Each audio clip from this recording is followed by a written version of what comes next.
아침을 시작하는 슬기로운 방법. 오늘 내게 이로운 뉴스. 류영희의 출발 새아침.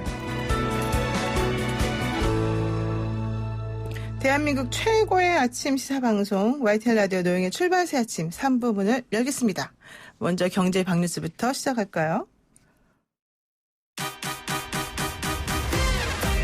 알면 대박, 모르면 쪽박. 경제 박뉴스. 복잡하고 어려운 경제 이야기를 쉽고 재밌게 풀어드리는 시간입니다. 알면 대박, 모르면 쪽박. 경제 박뉴스 참 좋은 경제연구소 이인철 소장 모셨습니다. 안녕하세요. 네, 안녕하세요. 네, 며칠 전에 말씀하신 것처럼 이 국제 시행평가사 무디스에 이어서 스탠다드 앤 푸어스도 우리나라 성장률 전망치를 하향 조정했네요. 그렇습니다. 3대 평가사 중에서 지금 피치를 제외하고 네. 무디스 그리고 S&P가 올해 우리나라의 성장률 전망치 1%대로 낮춘 거예요. 네. 특히 S&P는 조금 폭이 큽니다. 코로나19 여파로 올해 한국의 경제 성장률은 당초 2.1%에서 1.6%로 무려 0.5%포인트나 대폭 낮췄습니다. 네. 사실 이 정도면 쇼크 수준인데요. S&P는 중국과 연계된 한국 기업들의 공급망, 생산활동이 차질을 빚을 수 있다라는 점을 우려했습니다. 네. 중국은 한국 수출의 4분의 1을 차지하는 최대 교역국입니다. 코로나 사태로 공급망 차질로 인해서 제조업이 충격을 받게 되고 또 중간재의 중국 수출도 줄어들 수 있다라는 겁니다. S&P는 한국 정부가 이런 대외 충격을 줄일 수 있도록 상당한 규모의 완화적 재정 정책을 시행할 것이다. 라고 예상을 했습니다. 이른바 이제 추경과 같은 재정 확대를 할 수도 있다라는 건데요. 네. 앞서 무디스도 한국의 성장률 전망치를 종전에 2.1에서 1.9%로 낮췄는데 네. 피치만 지금 올해 우리나라가 2.3%는 가능하다라는 기존 전망, 지난해 전망이니까요. 네. 아직 이제 이 코로나19 사태를 반영하지 않았기 때문에 이 좀 관심인데 문제는 신용평가사뿐만이 아니라 해외 투자은행, 경제 예측기관들도 올해 한국이 1% 성장을 예상하는 곳이 줄을 잇고 있다는 거예요. 네. 영국계 이 캐피탈 이코노믹스가 1.5, 일본계 노무라는 1.8입니다. 네. 지난해 이 재정, 나라 돈을 풀어서 2% 성장률 턱걸이에 성공했지만 연초에 네. 예기치 못한 이 코로나19라는 이제 블랙스완을 만나서 한국 경제가 3년 연속 뒷걸음질 치는 이게 역대 최장기입니다. 네. 최장기 침체가 우려된다라는 겁니다. 그런데 우리나라만 꼭 그런 건 아니고 국제신용평가사들은 뭐 아시아 태평양 지역에 있는 다른 나라들에 대해서도 같은 방향으로 좀 내려서 전망하고 있는 거죠? 맞습니다. 아시아 퍼시픽에 대해서는 모두 0.5%포인트 그러니까. 같은 폭의 충격을 예상을 하고 있습니다. 네, 그렇습니다. 자, SK하이닉스 경기도 이천 교육장에서 교육을 받던 신입사원이 코로나19 밀접 접촉자로 확인되면서 일부 사업장이 폐쇄됐다. 이런 얘기가 있습니까? 그렇습니다. 이 대구 경북 지역의 어떤 슈퍼 전파 가능성이 제기가 되고 있죠. 확진자 동선으로 그동안은 경제계에서는 유통시설, 이 다중이용시설이 타격, 폐쇄된 조치가 있는데 네. 이번엔 제조업체까지 확산되고 있는데요. 경기도 이천에 있는 SK하이닉스 교육장에서 연수를 받던 생산직 신입사원 1명이 코로나19 환자 접촉한 사실이 확인이 되면서 교육장이 폐쇄된 겁니다. 네. 발단은 지난주부터 교육을 받던 신입사원 1명이 주말에 대구에 갔다가 코로나19 환자 밀접 접촉한 사실이 확인된 겁니다. 이 때문에 함께 교육을 받던 신입사원 280여 명이 자가 격리 조치됐고요. 교육장 건물은 폐쇄한 뒤 방역 작업을 마쳤습니다. 함께 교육을 받던 다른 신입사원 1명도 감기 증세로 교육장 내부 병원을 찾았다가 폐렴 의심 소견을 받아서 이천 선별진료소로 이동을 해서 검사 결과를 기다리고 있다고 하는데요. 네. 이 이천 사업장은 SK하이닉스 본사가 있습니다. R&D 센터가 있고요. 네네. 디램 생산 라인이 있는데 다행히 이천 사업장 교육장은 생산 라인과 별도 공간에 위치하고 있어서 지금 뭐 신입사원들이 공장에 출입하지는 않기 때문에 공장 가동은 정상 가동되고 있습니다. 네. 또 그런가 하면 어제 중요한 판결이 하나 났습니다. 승합차 호출 서비스 타다.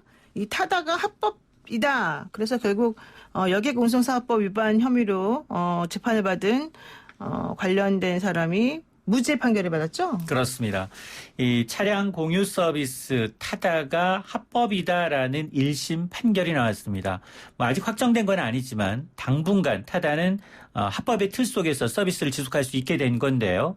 법원은 여객자동차 운수사업법 위반 혐의로 기소된 타다의 경영진 이재용 소카 대표, 박재욱 VCNC 대표에 대해서 무죄를 선고했습니다. 네.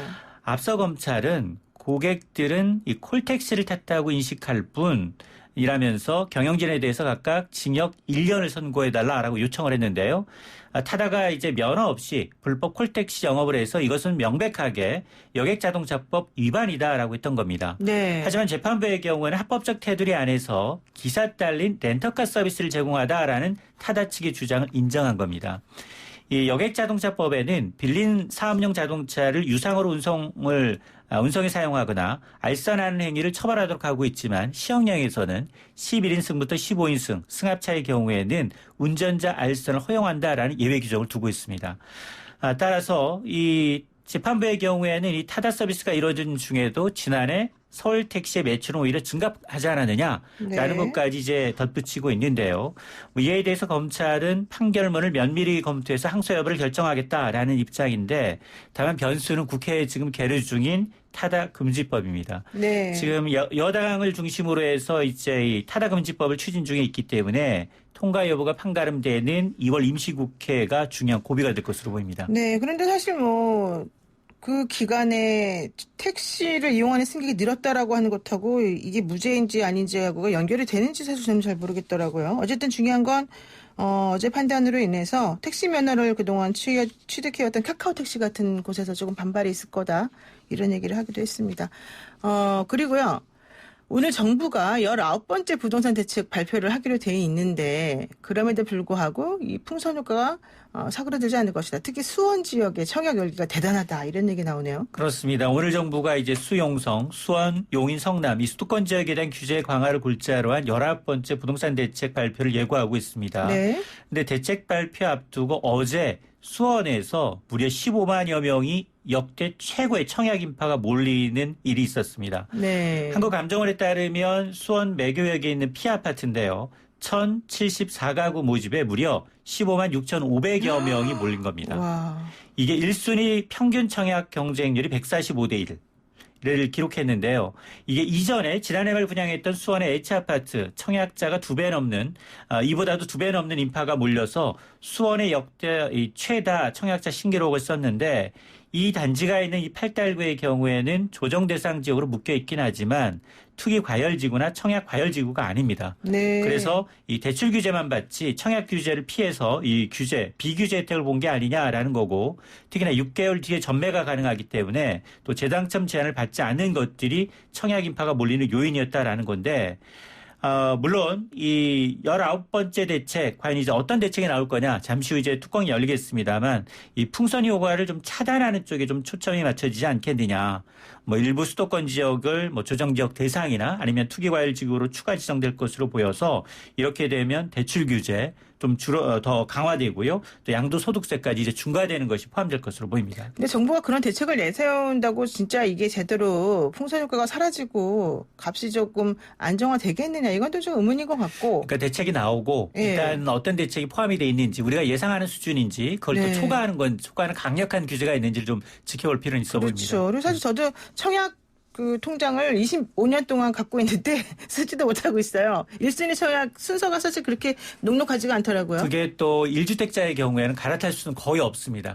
그렇군요. 왜냐하면 이제 순위에서 밀리기 때문에 가점에서 밀리기 때문에 대형 주택은 가능하지만 이 국민주택 이하의 경우에서는 가점에서 밀리기 때문에 거의 불가능합니다. 네, 알겠습니다. 오늘 말씀 여기까지 듣겠습니다. 고맙습니다. 네, 감사합니다. 네, 지금까지 참 좋은 경제연구소 이인철 소장이었습니다. 정말 소장님 참 좋으세요.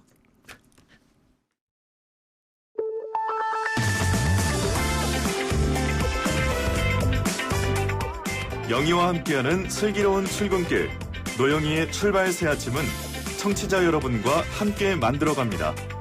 짧은 문자 50원, 긴 문자 100원에 유료 문자 샵 0945, 우물정 0945로 문자 보내주시거나 유튜브 보이는 라디오 댓글창, YTN 라디오 어플리케이션 예스를 통해 여러분의 목소리를 들려주세요. FM 94.5MHz YTN 라디오 노영희의 출발 새 아침. 잠시 후 계속됩니다.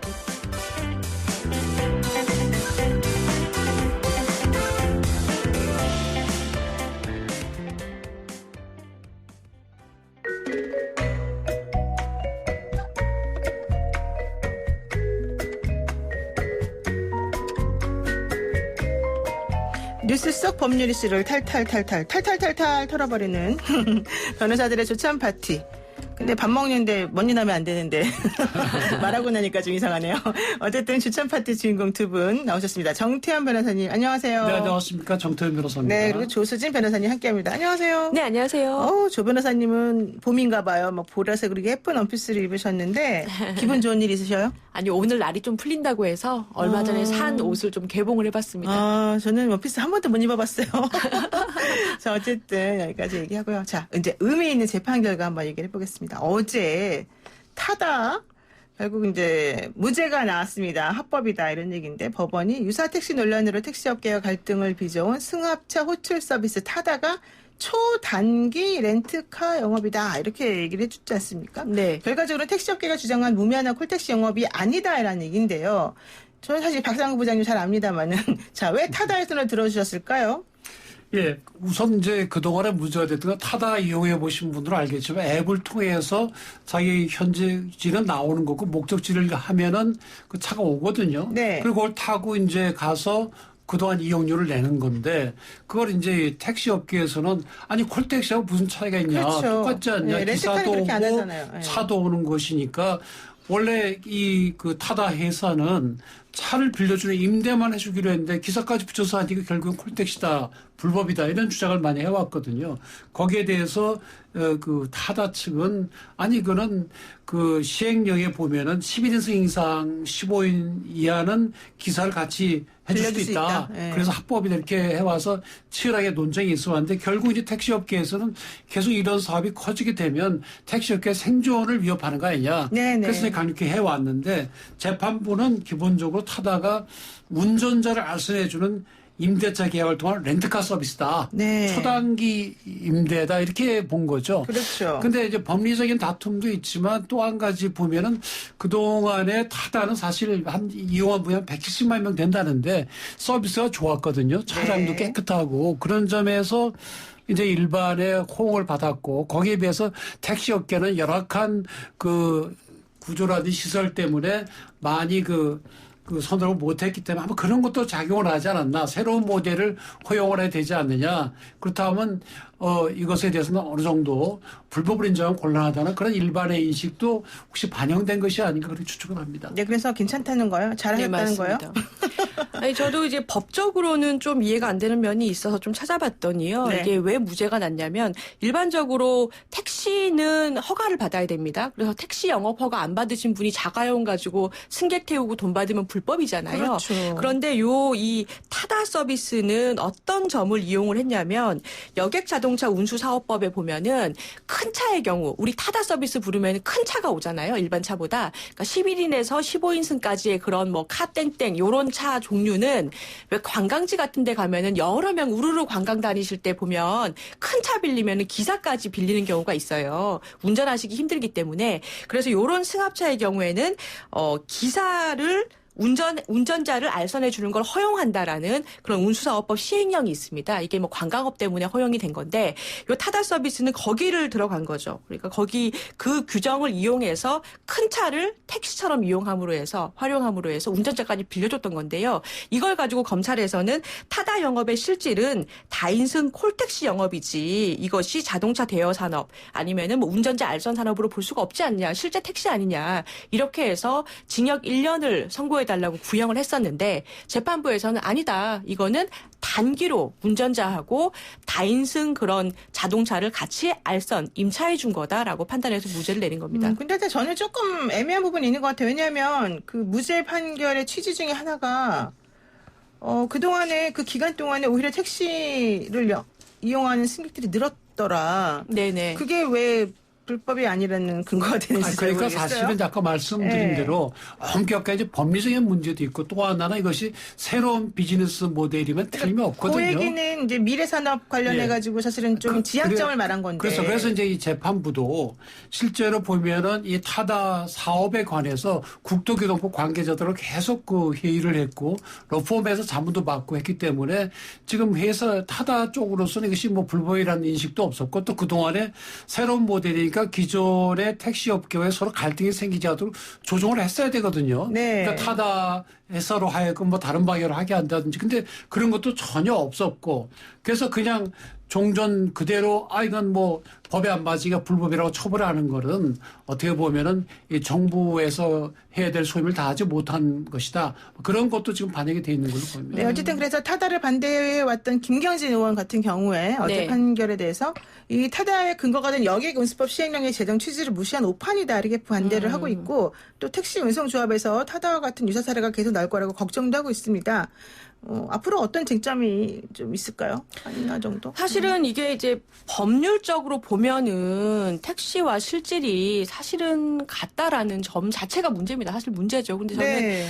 그 모든 창업은 탈법에서 시작한다라는 말이 있거든요. 그러니까 틈새에서 시작하는 것이 아이디어가 창업이라는 거죠. 그래서 이재용 소카 대표도 새로운 도전자의 의무와 위치를 각인하고 새로운 규칙을 만들어 가겠다. 어제 이제 판결 이후에 그런 글을 올렸다고 해요. 그래서 이 점에 대해서 어떠한 재판부가 이것을 혁신으로 받아들이느냐 아니면은 법리를 죄형법정주의를 좀 더 엄격하게 적용하느냐 즉 문구 그대로 적용하느냐 아니면은 좀 더 넓게 해석해서 허용하느냐 죄형법정주의를 얼마나 적용하느냐의 문제가 남은 것 같습니다. 그래서 사실 새로운 형태의 사업이 나올 때마다 항상 충돌이 생기거든요. 그렇죠. 예를 들어 1865년에 영국의 붉은 깃발법이라는 게 있습니다. 그게 뭔가 하면 네. 증기 자동차가 나왔거든요. 네. 그래서 종전까지는 주로 마차를 타고 다녔는데 자동차가 나오니까 마차 업계는 굉장히 심각하게 된 겁니다. 많은 그렇죠. 종사자들도 있고. 네. 그래서 그 당시에 어떤 법을 만들었나 하면 그 자동차가 갈 때는 세 사람이 반드시 있어야 되고 맨 앞에 기수가 한 50m 앞에서 붉은 깃발을 들고 가야 돼요. 그럼 그 뒤에 따라가고. 그래 결국 마차보다 못 달리게 되죠. 그렇게 되면은 자동차를 이용 안 할 거 아닙니까? 그래서 마차 업계의 그 이익을 보호해 줬는데 30년 동안 시행이 됐고 그 결과 처음 자동차 산업이 영구에 시작이 됐지만 독일이나 미국 쪽에 자동차 산업이 주도권을 뺏기게 된 거죠. 그래서 이 사건의 경우에도 꼭 그렇다고 볼 수는 없지만 항상 새로운 사업이 나올 때마다 겪는 갈등이기 때문에 제 생각은 이게 검찰도 국토교통과 많은 그 토론을 하고 이렇게 결론을 내렸다고 하는데 기소를 함에 있어서 결국 그 지금 기존 어려운 택시 업계의 그런 것도 그 시장에 좀 도와줄 수 있고 새로운 모델도 정착할 수 있는 그런 새로운 그 아이디어를 내서 다 같이 이걸 해결을 해 나가야 될 거라고 봅니다. 사실 뭐 모바일 플랫폼 서비스라고 하는 점에 차관해서 또 무죄 근거를 만들어주기도 한 것 같긴 하지만 저의 개인적인 생각은 그렇다면 택시업계나 이런 현재의 대중 이 운송 서비스가 좀 이렇게 적응할 수 있는 기회나 이런 걸 좀 만들어 놓고서 이런 걸 좀 시작하는 게 어떻을까 이런 아쉬운 생각이 조금 듭니다. 네. 자, 오늘 여기까지 하고 요 얘기는 타다 얘기는 자, 두 번째 어떤 메뉴를 한번 우리가 맞이할지 준비된 음성부터 한번 들어보고 시작하겠습니다.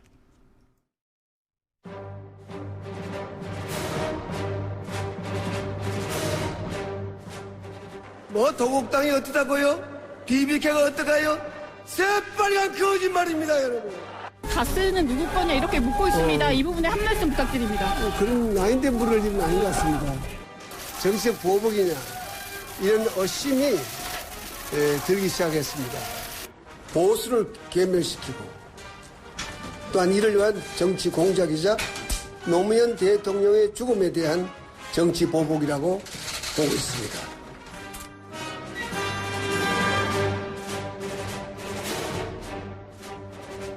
다스는 누구 겁니까? 13년 내내 들어온 얘기인데 결국 어제 2심에서 정진영 부장판사가 다스는 이명박 전 대통령 거다 이런 얘기를 했어요. 근데 저는 이명박 전 대통령 입장에서 다스가 자기 거라는 게 이렇게 싫을까 이런 생각을 합니다만은 결국 다스 자금을 빼돌리고 기업과 국가정보원 등에서 뇌물을 받은 혐의로 이명박 전 대통령이 1심에서 받았던 15년의 형보다 2년 늘어난 17년의 징역을 선고받았는데요. 먼저 좀 이 사건이 조금 그래도 꽤 됐으니까 한번 1심 선고 관련해서 좀 전체적으로 정리를 좀 하고 들어가겠습니다. 정리의 달인 정태현 변호사님. 예, 기본적으로 이제 이명박 대통령에 대한 그 범죄 사실은 크게 두 가지입니다. 예, 자기 소유가 아니라고 주장하는 또는 다른 사람들은 이명박 전 대통령 것이라고 하는 다수의 이제 자금을 횡령을 해서 자기 뭐 법인 카드도 쓰고 또 수용차도 사고 그러게 한 그것이 한 246억이라는 것이고 1심에요. 그 다음에 이 이명박 대통령의 투자에서 돈을 날린 그 소위 BBK 사건. 네. 그에 관련해서 미국에 소송을 하는데 삼성전자가 소송 비용을 대납했다는 겁니다. 그게 1심에서 인정된 게 85억이고요. 그 다음에 기타 뭐 소소한 것들이 있는데 그래서 1심에서는 징역 15년, 벌금 130억, 추징 82억 이렇게 했는데 2심에서는 뇌물이 한 10억 가까이 더 늘어났고요. 그 다음에 횡령액도 한 7억 정도 늘어났습니다. 그래서 징역형이 2년 더 늘어난 징역 17년형이 됐죠. 그래서 이명박 대통령 입장에서는 대부분 항소하면은 형이 깎이는데 오히려 더 늘어났기 때문에 상당히 충격을 받았을 걸로는 보이는데 하여튼 재판부는 그 이명박 전 대통령이 뉘우치는 바도 없고 인정하는 바도 없고 하기 때문에 전직 대통령으로서 무거운 책임을 져야 된다. 이렇게 해서 형을 높였고 더더군다나 그동안 한 1년 가까이 한 350일 동안 보석으로 그 구속에서 나와 있었거든요. 네. 집에 나와 있었는데 보석 취소해서 법정에 다시 구속을 했어요. 네. 그러니까 이분이 지금 나이가 이제 80이 다 돼 가는데 개인으로서는 참 깝깝한 그런 판결이 나왔습니다. 근데 이제 강팔원 씨인가요? 그분으로부터 받은 뇌물 19억이 또 줄어들어서 사실은 어제 추징 금액이 이팔성 씨. 이팔성 씨가 그 추징액이 한 20억, 30억 정도도 줄었어요. 50몇 억으로 좀 줄어들어서 그 부분도 조금 애매하긴 하더라고요. 자, 조 변호사님 어떻게 보세요? 그러니까 사실은 항소를 하면 좀 더 많은 시간 동안 변론이 이루어지기 때문에 형량이 줄어드는 것이 일반적입니다. 그런데 형량이 오히려 늘어났단 말이에요. 그게 굉장히 좀 이제 눈여겨볼 지점이고요. 그래서 사실 검찰에서 그 1억 원의 그 삼성 소송비 명목 뇌물을 더 건넸다라는 공익 제보를 국민권익위원회로부터 넘겨받아서 수사해서 추가를 하긴 했습니다만은 지금 말씀하신 것처럼 줄어든 부분도 있기 때문에 사실 2년이 더 늘었다라는 것은 좀 이례적인 면이 있고 근데 재판부에서 발표했던 그 이제 그 판결 이유를 보면 대통령으로서 권력자의 지위를 이용했다, 악용했다라는 점에서 죄질이 안 좋다 이런 점이 더 이제 강조가 된 것 같습니다. 어제 사실은 우리 변호사들이 제일 싫어하는 게 불구속 상태에 있던 피고인이 구속되는 게 제일 싫잖아요. 예. 어제 법정 구속될 때 표정이 7분 동안 아무것도 못하고 앉아 계시더라 이런 얘기까지 나왔는데 맞아요. 어땠을까요? 사실 뭐 법적으로만 따지면 뭐 형을 높여서 이제 선고를 하더라도 반드시 뭐 다시 법정 구속을 할 일은 아니죠. 그렇기는 하지만 이 재판부는 그동안 1년 동안 뭐 보석 허가도 해줬었고 그동안 쭉 심리해 보니까 도저히 중한 책임을 묻는 것을 피할 수 없다. 그래서 이제 보석을 취소한 걸로 보이고 아마 이명박 전 대통령 입장에서는 설마 실형이 나다 하더라도 대법원 확정 판결까지는 구속은 안 될 거다. 그렇게 예상을 했던 걸로 보입니다. 그런 생각에도 그렇습니까? 이게 보석으로 풀려난 지가 350일 만이에요. 그런데 사실 많은 사람들이 어제까지만 해도 만약에 실형이 다시 나오더라도 대법원까지는 석방 상태로 재판받지 않겠냐 했던 게 노령이기 때문에 그런 것도 있는데요. 재판부의 의지가 명백히 반영됐다라고 평가할 수 있겠습니다. 그러니까 사실 이제 건강이 안 좋다, 뭐 당뇨도 있다, 뭐 수면 무호흡증도 있다 이런 저런 여러 가지 이유를 들어서 보석을 허가해 주는데 좀 건강해 보이더라 뭐 이런 얘기도 좀 많이 나왔습니다. 나이 80이 다 됐는데 뭐 건강하게 하겠습니까? 건강하더라도 많이 체력이 떨어져 있는 건 사실이죠. 네, 그렇죠. 자, 어쨌든 그래서 뭐 여러 가지 이유에서 법정 구속이 된 것 같은데 어차피 또 변호사들은 보석을 신청하겠죠? 예. 다시 대법원에 보석을 신청하겠죠. 신청 네. 이론상으로 대법원도 뭐 보석 신청할 수 있기 때문에 되죠. 할 걸로 보입니다. 근데 어떻게 될지 모르죠 또. 자, 봅시다. 이명박 전 대통령의 최후 진술에서 어쨌든 다스는 나랑 소유권이 없는 무관한 거다 했지만 결국 다스의 실소유주는 이명박 전 대통령이다 이렇게 했습니다. 다스가 정말 누구 겁니까 우리가 보기에. 글쎄 근데 이명박 전 대통령 본인 것이 아니라 그러고 다른 사람들은 다 이명박 대통령 것이라고 하는 아주 이상한 현상이 일어나고 있는데요. 사실 어떻게 보면 제가 이명박 대통령 개인 속 마음을 한번 생각해 보면 억울하다고 생각할 수도 있는 게 아니 그 내사야. 내사인데 내가 내사 돈을 썼는데 왜 날 이렇게 엄하게 처벌하느냐. 그게 전형적인 옛날 사람들 그렇죠. 말이죠. 이렇게 옛날에 기억 쓰시던 분들. 법적으로는 아니 법률적으로는 내사라도 돈을 뺐으면 책임을 지는 건 맞거든요. 근데 심정적으로 그런 마음이 있지 않았을까 싶고요. 어찌됐든 간에 그것도 그거지만 더 큰 거는 뇌물을 받았다는 것이 큰 거죠. 대통령이 뇌물을 받으면 안 되거든요. 근데 뇌물 인정 액수가 94억 정도 됩니다. 그러면 거기에 대해서는 우리가 강한 책임을 물을 수밖에 없는 거죠. 저는 그렇죠? 이번 판결 좀 의미를 정리를 한번 해봐도 될까요? 그러니까 처음에 당연히 하셔야죠. 다스의 실소유주가 누구입니까? 라는 국민적 의혹이 있었습니다. 그런데 이제 이것이 사실은 이명박 대통령이 당선될 때 대선에서 쟁점이 되지 않았습니까? 네. 그다음에 BBK 그런 특검 수사도 사실은 방해가 된 면이 있었는데 굉장히 옛날 일이라서 잘 기억이 안 나시겠지만 다스의 실소유주는 이명박 전 대통령이었다라는 점을 명백히 확인했고요. 그러니까 금융실명법을 이용해서 형 이상은의 명의로 다스 주식을 보유하고 직접 운영했다. 그리고 분식회계를 통해서 비자금을 조성했다는 겁니다. 네. 그리고 그 뒤에 이명박 대통령은 대통령 당선인의 지위를 이용해서 BBK 특검의 수사도 방해했고 그런데 특검이 또 제대로 이루어지지 않았어요. 그래서 이 지점에서 볼 것이 이명박 대통령이 다스의 실소유주이고 또 삼성으로부터 뇌물을 받고 또 여러 청탁을 들어주거나 국정원의 특수상납비를 상납받았다는 겁니다. 그렇다면 검찰에서 그동안 그 당시에 2번의 검찰 수사와 2번의 특검 수사를 진행했음에도 왜 제대로 수사를 못했는가. 혹시 이것이 현직 대통령이라는 살아있는 권력이었기 때문에 제대로 못했던 것은 아닌가라는 점을 지금 면밀히 좀 짚어보고 이런 일이 없도록 할 필요가 있을 것 같습니다. 그렇군요. 그러면 이제 어쨌든 대법원에 갑니다. 자, 대법원에서 쟁점은 뭐 거의 다 나오긴 했습니다만은 한마디로 말하면 뭐가 될까? 어차피 양형은 쟁점이 좀 아니지 않습니까? 맞습니다. 법리 판단만 하기 때문에 유무죄 외에는 다툴 수가 없어요. 지금 이명박 전 대통령 다 부인하거든요. 네, 뇌물도 받은 바도 없고 네.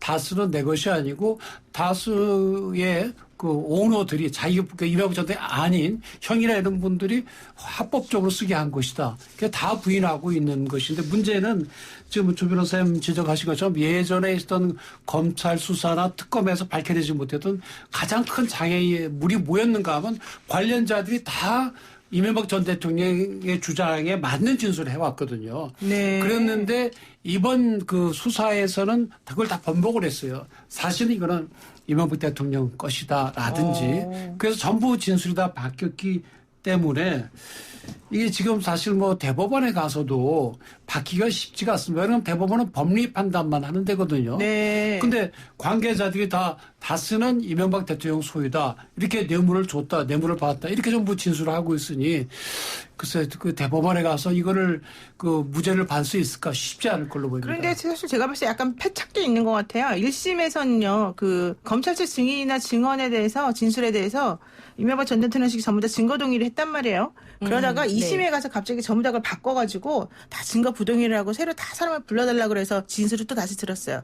법정에서 증언하는 걸 듣는 거 하고 판사가 그냥 진술 조서의 형식으로 되는 거 보는 것하고는 완전히 좀 다른데 이제 그러면서 사실은 또 이명박 전 대통령에게 유리한 진술한 사람이 별로 없었고 나오지도 않았고 계속해서 재판을 질질질질 끌었고 이런 여러 가지 것들이 조금 있는 와중에 그러다 보니까 또 검찰에서 삼성에서 그 대납해준 소송비용 관련해서 더 추가 금액을 오히려 여기다 더 넣게 되는 그런 상황이 벌어진 거 아닌가? 이런 구속영장이 청구됐을 때도 이분이 그 심사하는데 안 나갔어요. 그렇죠. 그래서 구속영장이 발부가 됐고 아마 본인으로서는 뭐 검찰 수사 내용을 뭐 전에 듣고 뭐 직접 보지는 않았다 하더라도 그 당시에 해봐야 뭐 소용도 없고 또 결국에 그 증인으로 그 사람들 부르면 자기 수하에 있던 사람들 아닙니까? 네. 그 법정에서 모양도 안 좋으니까 그냥 그 다 동의한다 이렇게 했지만 형이 상상치 못해 15년씩이나 나오니까 이래서는 안 되겠다고 항소심에서 네. 다시 하나하나 이제 뒤집기로 한 모양인데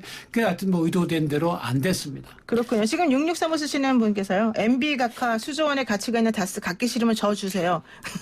이런 얘기 하셨고요. 그다음에 또 다른 분 같은 경우에는 이런 정치 보복 내가 하면은 합법이고 남이 하면은 정치 보복입니까? 뭐 이런 얘기 하신 분도 있으시고 여러 가지 의견들이 있네요. 자, 그러면 이명박 전 대통령이 어쨌든 재수감 됐잖아요. 이게 정치적으로 총선을 앞두고 어떤 변수가 될 수 있을까요? 글쎄요. 근데 이명박 전 대통령의 경우에는 어떻게 보면 소위 이제 이명박 세력이라는 게 지금 뭐 남아있는 걸로 보이지는 않거든요. 예. 만약에 그런 세력이 있다고 한다면 저항을 하거나 할 수 있는데 그런 건 별로 없는 걸로 보이고 또 이명박 대통령의 구속 뒤에 또 박근혜 대통령 구속에는 큰 또 후폭풍이 왔거든요. 그래서 사람들이 박근혜 대통령에 대해서 신경을 쓰지 이명박 대통령은 조금 개인적으로 슬픈 얘기지만 이미 흘러간 사건으로 이제 인식하는 게 아닌가 싶어서요. 기분 안 좋을 것 같은데 그 소리 들으면. 뭐 근데 현실이 그렇죠. 만약 박근혜 대통령이 구속이 안 됐더라면 뭐 이명박 대통령이 신경을 쓰겠지만 뭐 두 분이 다 구속돼 있는 입장이고 하니까 그래서 이명박 대통령이 다시 재수감됐다 하더라도 이 우선 뭐 정치적인 데는 큰 영향이 없을 거로는 보입니다만 네. 그래도 이명박 대통령을 지지하는 분들 입장에서 굉장히 안타까운 일이죠. 네, 어떻게 보세요? 예, 사실 정태원 변호사님 말씀처럼 당장의 이명박 개 의원이라고 할 수 있는 사람으로 이제 지금 뭐 무슨 게 핫하지 않기 때문에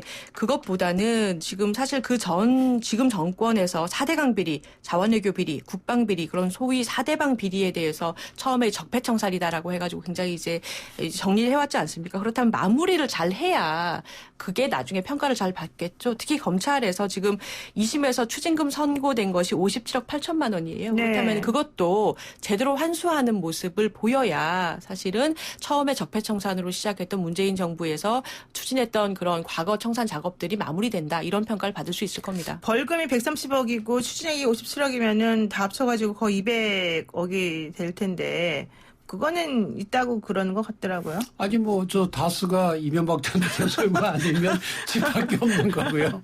아유 뭐 모르죠. 하여튼 그분은 이명박 부자니까. 대통령 소유라고 한다면 이제 다수는 이명박 거래요. 취직하는데 뭐 아무 문제가 없을 걸로 보입니다. 네, 좋습니다. 자, 뭐 추징이야 뭐 알아서 법무부에서 잘 하리라고 보고요. 우리 이제 오늘 사실 조선 파티의 메뉴는 아니었습니다만 제가 한 가지 여쭤보고 싶은 메뉴가 있습니다. 어제 김동진 부장판사가 그 법원의 내부 통신망에다 올렸습니다. 문재인 대통령 하야해야 된다. 그러다가 이제 나중에는 결과적으로는 뭐 삭제했습니다만은 그 얘기의 초점은 조국 전 장관과 관련된 그런 여러 가지 것에 연루되어 있는 대통령이 좀 너무 실망스럽다. 나는 사실 진보였는데 더 이상 당신에 대한 지지를 그만두겠다 이런 말 했어요. 자, 그런데 제가 궁금한 건 이거죠. 뭐 개인적 생각은 있을 수 있지만 일단은 부장판사가 자기가 누구를 지지한다는 걸 공개적으로 이렇게 막 얘기를 하기도 하고 또 내부 통신망에다가 대통령 하야해라 말아라라는 얘기를 올리기도 하고 뭐 삭제도 물론 했습니다만 이런 식의 그런 행동 그러니까 정치인과 같은 그런 종류의 발언을 한 뭐 시점도 그렇고요. 이건 어떻게 봐야 될까요, 우리가? 저는 사실은 판사도 공무원이기 이전에 저는 공무원의 표현의 자유를 지지합니다. 그래서 공무원의 표현의 자유를 지지한다고요? 예, 되게 독특한 시각이시네요. 예, 공무원이기 이전에 국민의 한 사람이기 때문에 본인의 업무에 실질적으로 영향을 미친 것이 드러나지 않는 이상은 발언을 할 수 있는 자유, 그러니까 어떤 행위를 하기 전에 발언을 할 수 있는 자유는 줘야 된다고 생각을 합니다. 근데 그 내용에는 동의하지 않습니다, 물론. 근데 그렇게 만약에 판사가 판결을 내려야 되는 사람인데 그렇게 표현의 자유라고 지금 조 변호사 말씀하시는 것처럼 그런 걸 편하게 할 수 있다 그러면 재판받는 그런 국민의 입장에서는 매우 불안하지 않을까요?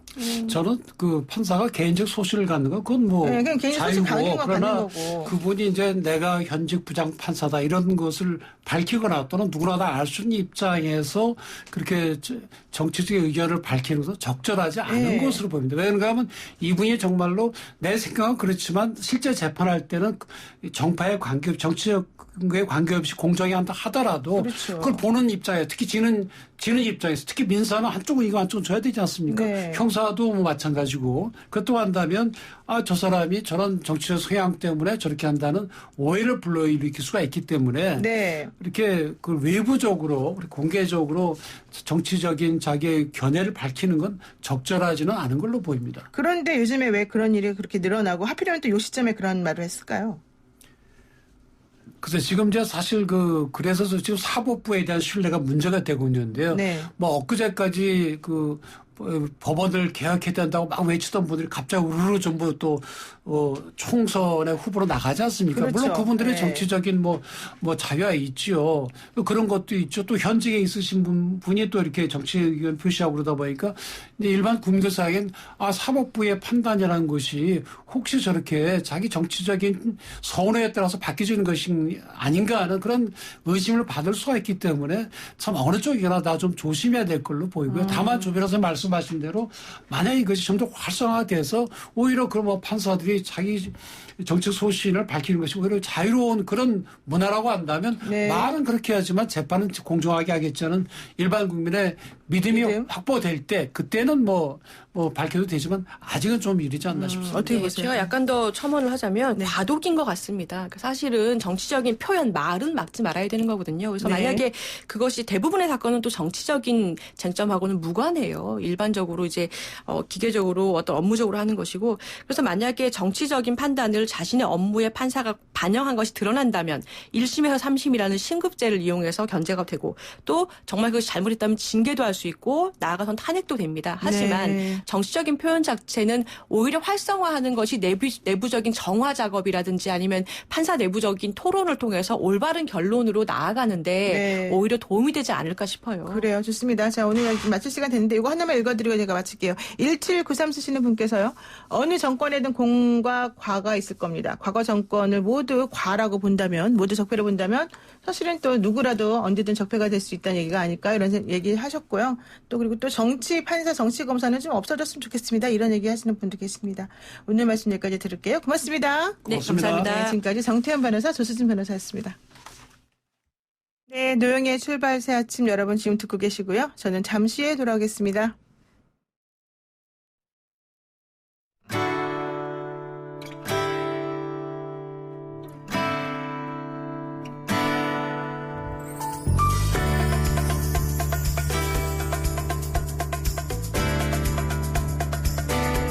뉴스 탐구생활 바른 역사.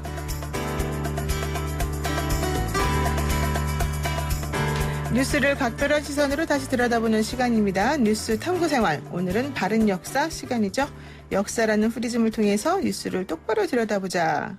우리도 좀 똑바로 살자. 이런 취지인 것 같은데요. 전우영 한국학중앙연구원 개건교수 지금 모셨습니다. 안녕하세요. 네, 안녕하세요. 네.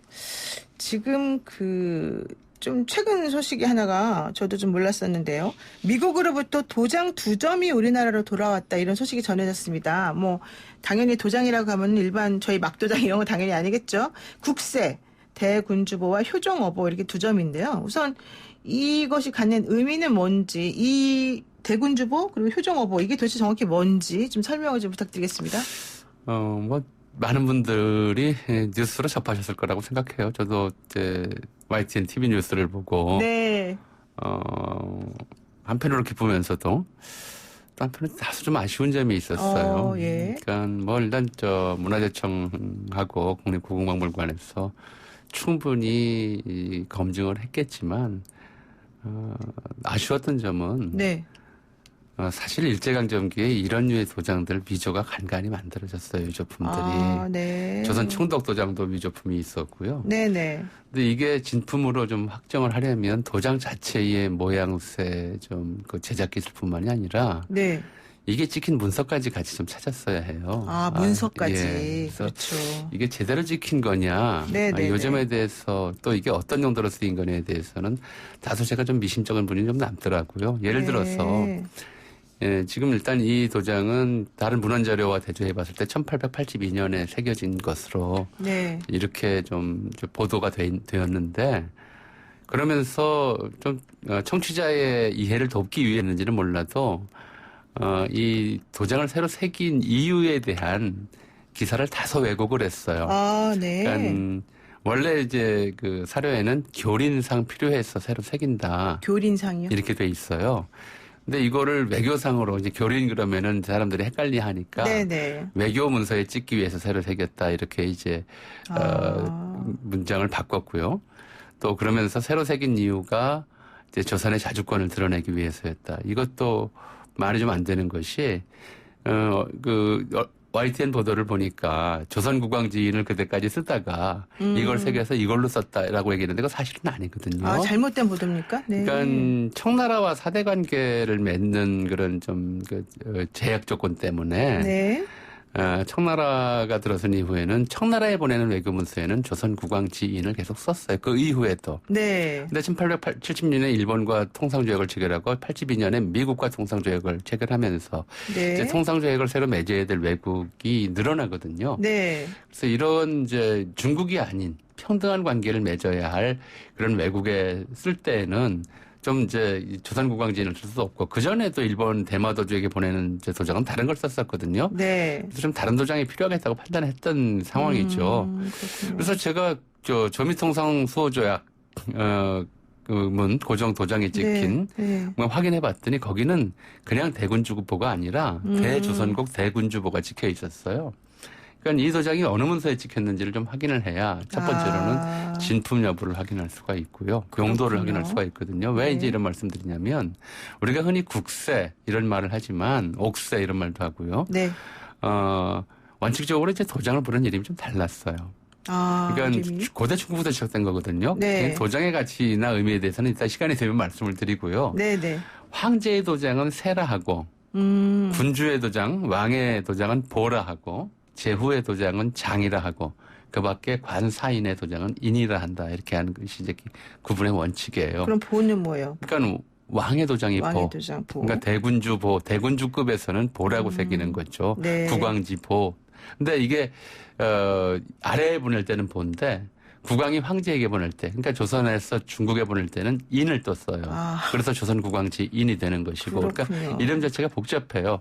그러니까 여기에 이제 대군주보하고 이제 효종어보라고 네. 하는데, 네. 그걸 이제 국세라고 표현을 하는데, 1882년 당시에는 국세를 만들질 않았어요. 1897년 대한제국 선포 이후에 이제 대한국세, 네, 네, 황제어세, 네. 황제어보 이런 것들을 따로 만들었지. 그러니까 그래서 이거 국세는 아니었고요. 이제 네. 어보가 맞죠. 그렇군요. 예. 지금 그 얘기를 들어보니까 어쨌든 1882년 고종의 지시로 이 대군주보를 만들었고 그리고 오늘 또 이 효종 어보는 1740년 이때 이제 만들어진 것이다. 그런데 이 국세와 어보는 미국 뉴저지에 있는 교포가 사실은 1990년대 후반 경매를 구입했다가 이번에 기증을 한 것이다. 이제 이런 얘기가 나와 있는데 이렇게 하다 보니까는 지금 말씀하신 것처럼 대군 주보와 효종 어보가 이제 어떻게 다른지 그리고 또 아까 말씀하신 것처럼 그게 사실 가짜일 가능성도 배제할 수 없으니 이거를 좀 확인하려는 작업도 같이 선행됐으면 좋았을 것이다. 이런 지금이라도 좀 문서를 거죠? 찾아봐야 될 것 같아요. 이제 왕실 문서를 찾아서 이제 효종어보는 의례용으로 네. 효종이 찍은 게 아니고 영조 때 의례용으로 이제 그 효종 때 사적을 기리는 의미에서 만들어 놓은 곳이라서 네. 이거 자체는 이제 큰 문제가 안 될 것 같아요. 근데 네, 네. 1882년에 만든 것으로 이제 좀 발표된 대군주보의 경우에는 네. 이제 이 도장에 찍힌 문서가 실제로 좀 발견이 돼야 진품이라고 확신할 수 있을 것 같고요. 예. 예, 그렇습니다. 지금 그 도장에 보면은 모두 거북 모양이 새겨져 있다고 그러더라고요. 그 무슨 의미입니까, 그러면? 거북은 이제 그 옛날 사람들의 생각은 그래요. 비석 같은 걸 보면 이제 비석의 기단을 거북 모양으로 해요.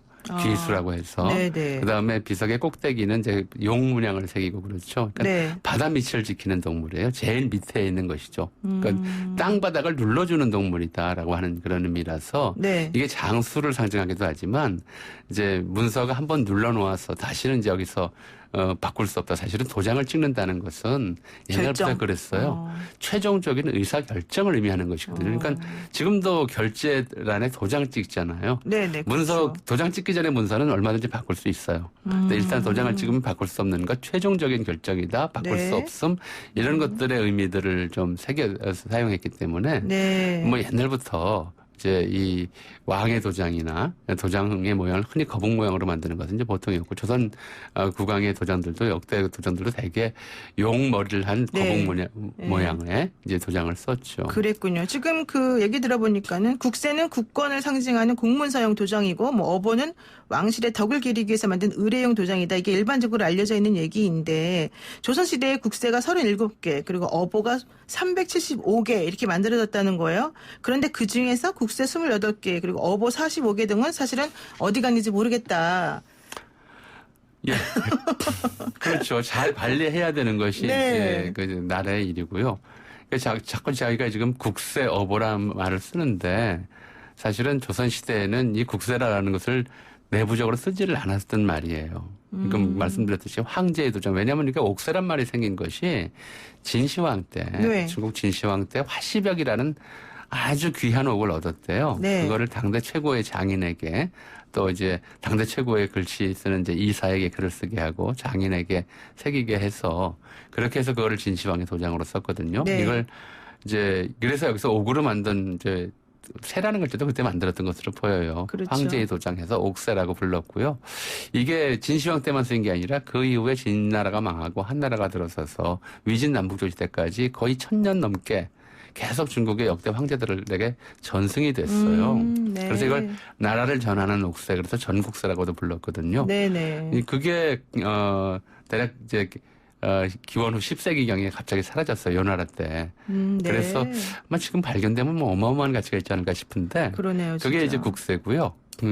이제 조선에서는 그걸 계속 이제 어보라고 불렀죠. 근데 국왕지인 이렇게 부르기도 하고. 그래서 조선시대에도 중국에 보내는 문서에 찍는 도장하고 일본에 보내는 문서에 찍는 도장하고 또 왕이 각 관찰사에게 보내는 도장하고 여러 종류들이 만들어졌기 때문에 네. 이제 기록상으로는 그렇게 만들어졌다고 하지만 실제로는 더 만들어졌을 가능성도 있어요.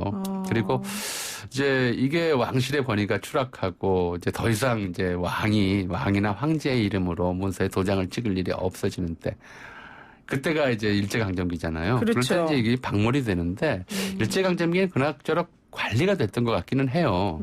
그러니까 일제강점기에 없어졌던 것보다도 해방된 직후에 막 혼란기에 일본인들이 이걸 가져갔을 가능성도 있고요. 아, 네.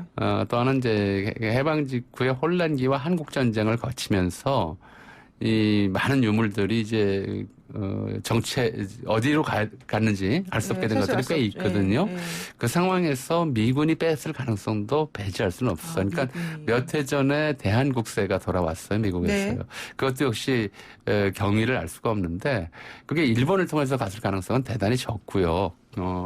미국 쪽에서 이것을 이제 빼돌려 갔거나 아니면 이제 뭐 좀 상상하기 좀 기분 나쁜 또 이제 부끄러운 얘기긴 하지만 이게 이제 미국인에게 뇌물로 바쳤거나 뭐 그런 경위를 통해서 미국으로 건너갔을 가능성이 크고요. 그렇군요. 그렇게 해서 이제 미국 경매시장에 돌아다니는 것들이 꽤 됐었는데 몇 개 됐었는데 이번 대군주보 효정어보는 또 별건이니까 대군주보의 경우에는 이게 진품인지 진짜 그 당시에 좀 새겨서 찍었던 것인지 이제 이게 왜냐하면 같은 시기에 찍힌 대조선국 대군주보가 따로 있기 때문에 이것과 비교해서 네. 같이 만든 것인지 네. 이걸 좀 더 면밀히 검토할 필요는 있다고 생각을 합니다. 지금 5778 쓰시는 우리 애청자분께서 진품 명품에 의뢰해야 되는 거 아닌가요? 이런 얘기도 하셨는데.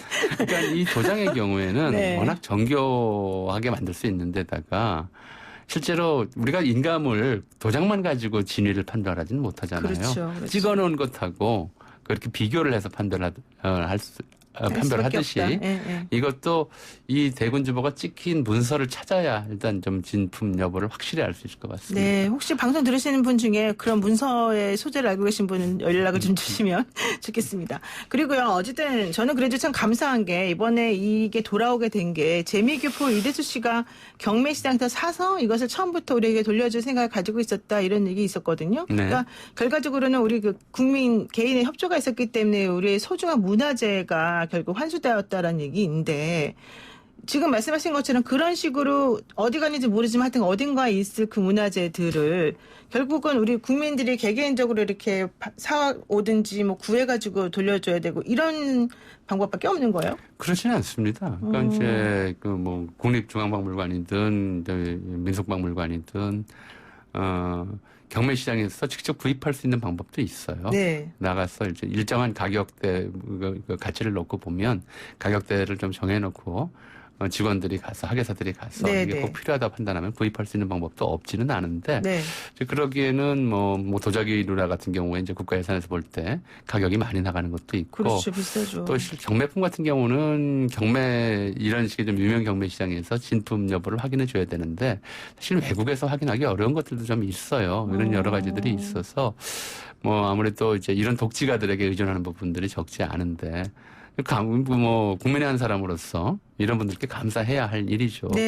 반면에 이제 그 훈민정음 해례본 상주본처럼 인류의 문화재를 좀 틀어주고 안 내놓는 분들이 계시기 때문에 사실 좀 뭐랄까요?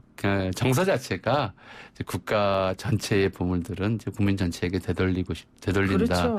또 사실은 이렇게 기증하시는 분들에 대해서도 또 그에 합당한 이제 감사의 마음을 좀 표현했으면 좋겠어요. 마음 정도가 아니라 사실 아주 없지는 않은데 좀 예우가 그에 대한 이제 사례가 좀 필요하지 않을까 싶습니다. 사실 우리가 길거리에서 돈을 주셔도 그 돈의 몇 %는 그 주운 분에게 돌려주기로 돼 있잖아요. 그러니까 그런 식으로 어쨌든 좀 감사하다는 표시를 좀 어떻게 했으면 좋겠는데. 뭐 없지는 않아요. 지금도 그런 건 있긴 있습니까? 있습니다. 어쨌든 아직 돌아오지 못한 이제 우리 문화재가 많은데 개인적으로 교수님 생각하시기에 그 중에서 가장 아쉬운 거 이거 일단 뭐가 있을까요?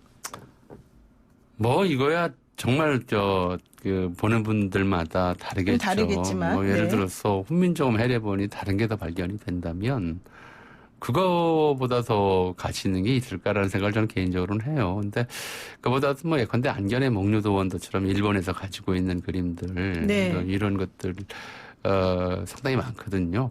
이번에 예를 들어 이제 영국이 브렉시트 하면서 EU에서 탈퇴하면서 파르테논 신전에서 가져갔던 대형박물관에 소장하고 있는 것들이 지금 문제가 되고 있잖아요. 이제 EU에서 탈퇴했으니 도로 내놔라. 이제 그리스는 그러고 있고 영국은 못 주겠다고 하고 있는데 사실 뭐 일본은 이제 우리나라와 이제 그런 관계도 아닌데도 여전히 가지고 있는데 문제는 일본에 가 있는 그런 이제 문화재들이 한편으로는 일제강점기 일본인들이 사간 것도 있고요. 그다음에 한국의 귀족들이 뇌물로 바친 것도 있어요.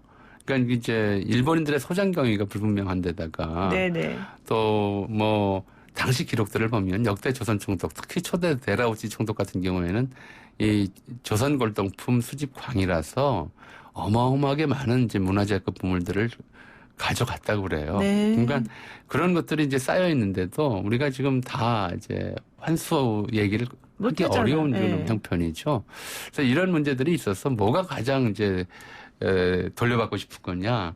뭐 거기에 대해서는 따로 말씀을 못 드리겠습니다. 나올 때마다 저거다 하는 생각이 들 것 같았어요. 훈민정음 해례본 얘기는 아주 명확히 하셨는데 그 나머지 것들에 대해서는 말씀을 아끼고 계시네요. 자, 이제 마지막으로 하나만 여쭤볼게요. 이번에 우리가 이제 대군주보랑 효종어보를 사실은 이제 정말 귀하게 받았습니다. 그래서 오늘부터 국립고궁박물관에서 공개가 된다고 하는데요. 청취자 여러분들께 이 두 문화재를 대하는 우리의 자세랄까 이것의 의미랄까 이걸 어떻게 조금 가이드라인을 주실 수 있을까요? 시간도 없으면서 뭐 이렇게 그러니까 짧게 30초만 해주세요. 그러면. 도장은 이제 아시아 문화에서 굉장히 특징적인 거죠. 이제 군주의 도장이라고 해서 뭐 이제 좀 이제 뭐 국세니 어버니에서 특별하게 이제 전시를 하곤 하는데 그냥 옛날에 신분제 시대 왕조 사회에 쓰던 군주의 도장이다. 이런 정도. 근데 이거를 좀 본따서 좀 대통령 인장을 만들었거든요. 그거는 좀 제고해봐야 되지 않겠나. 왜요? 뭐 군주와 대통령을 같은 식으로 사고할 때는 아니니까. 뭐 그런 생각을 좀 해봅니다. 그러니까 이제 옛날 도장이다라고만 보시면 될 것 같아요. 좋습니다. 우리 이미숙님께서요.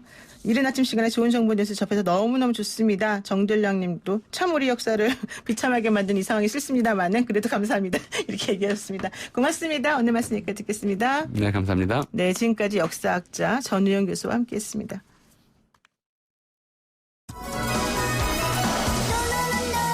네, YTN 라디오 노영의 출발새 아침 내일 아침 7시 정각에 다시 여러분 찾아뵙겠습니다. 고맙습니다.